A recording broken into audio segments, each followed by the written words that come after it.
Hello and welcome to another episode of Homeopathy Simplified. This is actually episode 21. And in this episode, we're going to talk about the guide to 22 back remedies. It's been revised. I tried recently to print it and found out that it was in a terrible format and had to be redone. So now it's in a very easily printed format. You can print the pages you want to refer to. And I'm going to show you how to use it. So, but first a little bit about me. I'm Jonathan Damonte, a homeopath and Bowen therapist. And one thing I want to say is that homeopathy and Bowen therapy are actually unregulated services in most states and countries, especially in North America. I first became a homeopath, and during my early career, I then became a Bowen therapist. Bowen therapy is a physical therapy that is remarkably fast-acting in treating neuromuscular pain and structural misalignment. And it does this exceptionally quickly, showing really immediate results. And why this is important for me is that I often will start a case or treatment with Bowen therapy because many of our physical ailments that hinder our progress and recovery are structural in nature. So they may be the result of having a chronic disease, and freeing the body to work better is a really important thing to do. And so when we do this and we free the body to show its true symptoms underlying the physical aches and pains, etc., we can see how to treat that patient much more easily with homeopathy. So many of my students are body workers, and they need to know about homeopathy because it's such a useful addition to treating chronic disease. So on the right side of the picture is my father, John Damonte, who was one of the key teachers in homeopathy's resurgence during the 60s and 70s. And I was really fortunate to study homeopathy through his students. And of course, I feel such a strong connection to his career. So after, 27 years, I moved to Mexico from Salt Spring Island in Canada. And I still specialize in chronic disease and pain. And I will say that using Bowen therapy and homeopathy has been very important to me. So a little bit of a mixed message. I'm not trying to teach both modalities. I really am focusing on homeopathy here, but so many of you also do a physical therapy. So it's sort of useful information. And actually here are my websites. Bowen-Online is about Bowen therapy. Homeopathy Simplified is, of course, about homeopathy. And my clinic website is bewellnow.com. So I'm very pleased to, introduce people to this wonderful therapy called homeopathy. So in this guide, and I'll explain how to get it at the end if you haven't gotten it already. So in this guide, it's a way of showing how to use homeopathy in order to choose a medicine. So this is the front cover, and we go into a little bit of a notification here, an introduction. And any homeopath will have difficulty choosing a remedy. It's no good to say my right ankle is sore because of an accident I had 2 years ago. It's no good to just have that amount of information. We need to know more of the character of the injury and the symptoms that it produces. When does it hurt? How does it hurt? What do you do to relieve it? These are sort of pieces of information that if you know the right questions, you'll come to suitable homeopathic remedies very quickly. And that's the whole purpose of this little handout, is to show not that this is the only method of doing homeopathy. It's not. It's not even the best method. It's a useful guide to narrowing down a selection of remedies from which you can choose with more conviction and more reliability. So you can read through this once you get the guide. And I write here, homeopaths through the centuries have listed those remedies that are known to treat a particular condition. However, choosing on this information alone is an unreliable option. So when you think of a remedy for arthritis, sprain, muscle injury, contusion, inflammation, the type of pain or the name of the disease, it's not useful enough. We can't come to a successful prescription with that little information. Yes, we want to know that the remedy covers a particular condition, but we want to also know that it covers the unique symptoms of the patient. So this is the purpose of the ebook, how to illustrate how to choose a homeopathic remedy by differentiating those that are more likely to be successful. And we do this using a flow chart that narrows the choices down. Afterwards, we confirm a choice of remedy by reading through the description of the remedies in a book named a Materia Medica. And so there are many options online to do so. So by narrowing down the number of remedies to just a few, makes for a time-saving process, but also makes more confidence in the choice you make. So how to use the guide? So we'll just jump to that. And it basically is a set of questions that you can ask of the patient. And then here above are some extra questions, such as how the time of day or nighttime, if it affects the symptom, making it better or worse. Many symptoms are worse at night, as you know, especially neurological pain. How temperature, i.e. cold or hot, how that affects them. What position they might be better in. Their mood and temperament, how it's changed since they've been suffering. Such as, do you want to be alone or do you want to be with someone? Do you want someone to care for you? Do you want just to be alone and, and suffer with it? So here we have the questions. They go from general back pain, the location, the pain type, and the causation, what brought it on. And these are many things. So emotions can certainly bring on your back pain. So once you are with your patient, you can ask them, are you better lying or worse lying? Let's say they're better lying. Which side? The right side. And if you move, does that help or does that make worse the symptom? Oh, I can't move at all. So then you've got a choice of these 4 remedies, very, very simply. We might hold these in our mind and then go to the location. Where in the back? Oh, the lumbar. So comparing here, just these 2 questions. What is the general back pain and the location and the type of movement and the location? We can come up with calcarea is in both, just looking at this section, and nux vomica is in both. So we have 2 remedies that we might differentiate. Let's go and look even if there's a type of pain that you might say.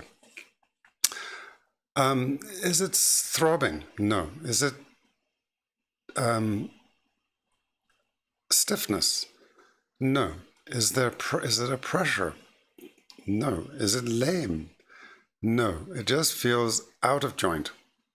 Here we go. And then we come down to a group of remedies here, and we see that calcarea is in lumbar. It's in lying on the right side, worse for movement, calcarea. That'd be a very likely remedy to go look for.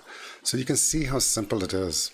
Causations are very important because these are, going to lead to a group of remedies particular to those emotions. Or injury. For example, we have arnica, hypericum, ruta. Very important injury remedies throughout the body and also for back problems. So emotions, anger. There are some remedies that if the patient had been super angry and that preceded their back going out, yeah, we've got that. And then sadness as well, a group of remedies too. So in a simplistic way, it yields to a group of remedies.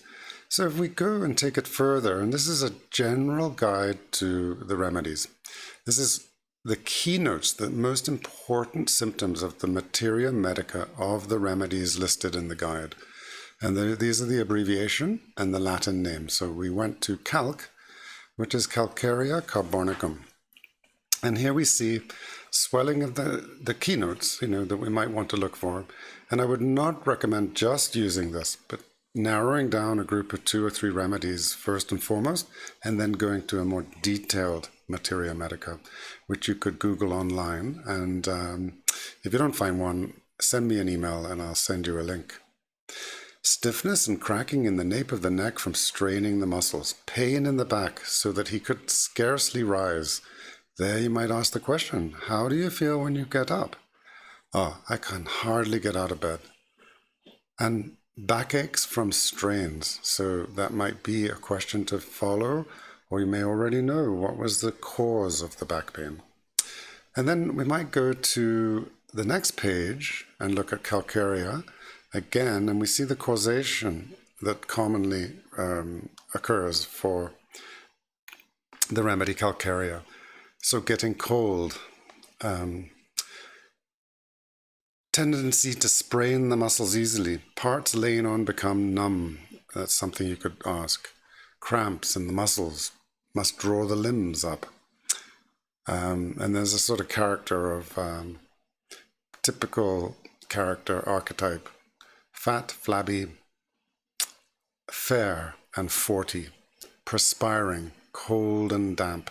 Cold and damp, often their hands are cold and damp. They've got the clammy hands. So you can see then how simple this guide can be, and you've got a lot of remedies to follow. And then I've given a very important description, how to take a remedy. So usually you buy them in granule or globule format. It's called a globule or pellet. And they're little round sugar balls in a tiny tube. Usually there's about 80 or so in them. And don't follow the instructions. That is very important, because they may have instructions for certain instances. Some situations may require frequent dosing, but I recommend only taking 1 or 2 of the granules at a time and not taking 5 3 times a day, as it might say on the packaging. You dissolve it in your mouth away from eating or drinking, basically away from strong smells and odors. And be aware of essential oils, A535, this sort of ice gel creams that have strong smells. Get them away from the person while they take the remedy. Don't repeat the remedy without evaluating the effect of the remedy you took previously. So if you're clear it helped the symptoms and that those symptoms it had helped have now returned, repeat. If still improving, keep waiting. And then if worse after taking the remedy or absolutely no improvement, reevaluate the choice of remedy. It's not going to help. Homeopathy is not grey. It's black and white. So there should be a response. And in an acute situation where you've got an injury to the back, maybe a herniation, with the symptoms we prescribed on leading to a remedy like calcarea, it should be very black and white if it helps or not. So good responses after a remedy. So even a slight aggravation lasting no more than an hour can be helpful. Sleeping after a remedy is an excellent response. And then, of course, symptoms improving.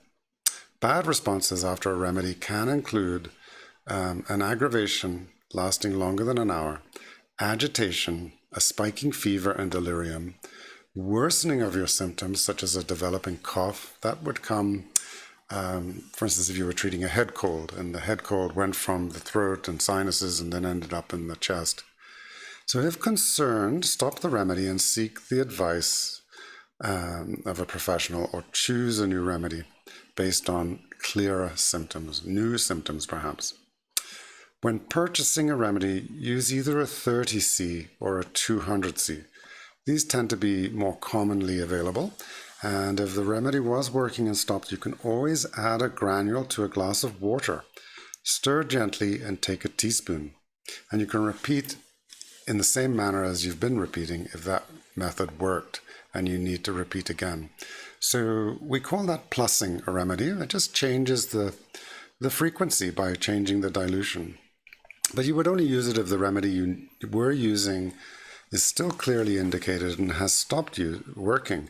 And it can happen that way, that a remedy stops working just like any medicine. You get used to it. And so you need to change the strength of it.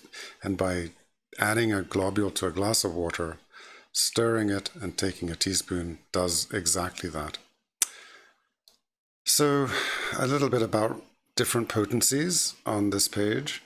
And just lower dilutions. They're safer for sensitive patients, especially infants, elderly. Higher dilutions, 200 and above, there are more profound effects, but safe to use in an acute. But I would not recommend using this guide to treat chronic illness. This is really for acute injuries. So the wrong dose can overwhelm the patient's ability to respond positively and cause an aggravation. So that means that if you were giving a remedy and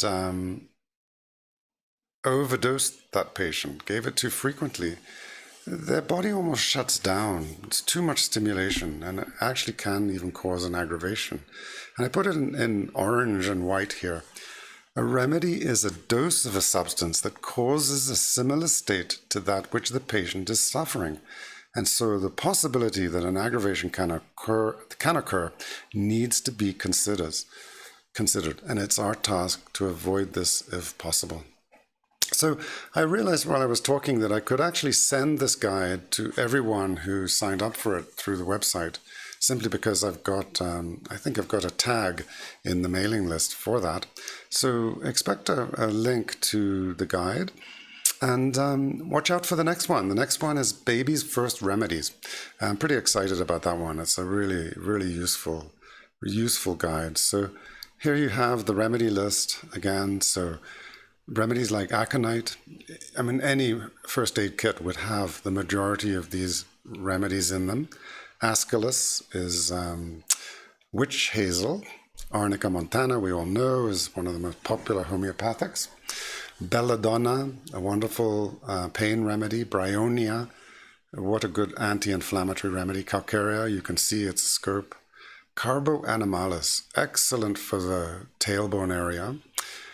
Hepa sulfuricum, a sort of good remedy for that sort of those knots that might be underneath the scapula, as is Ignatia, especially on the right side for Ignatia. Kali carbonicum, a wonderful chronic back remedy, and even though I've got this for acutes. Lachesis, this is really a very inflamed state, especially in the neck.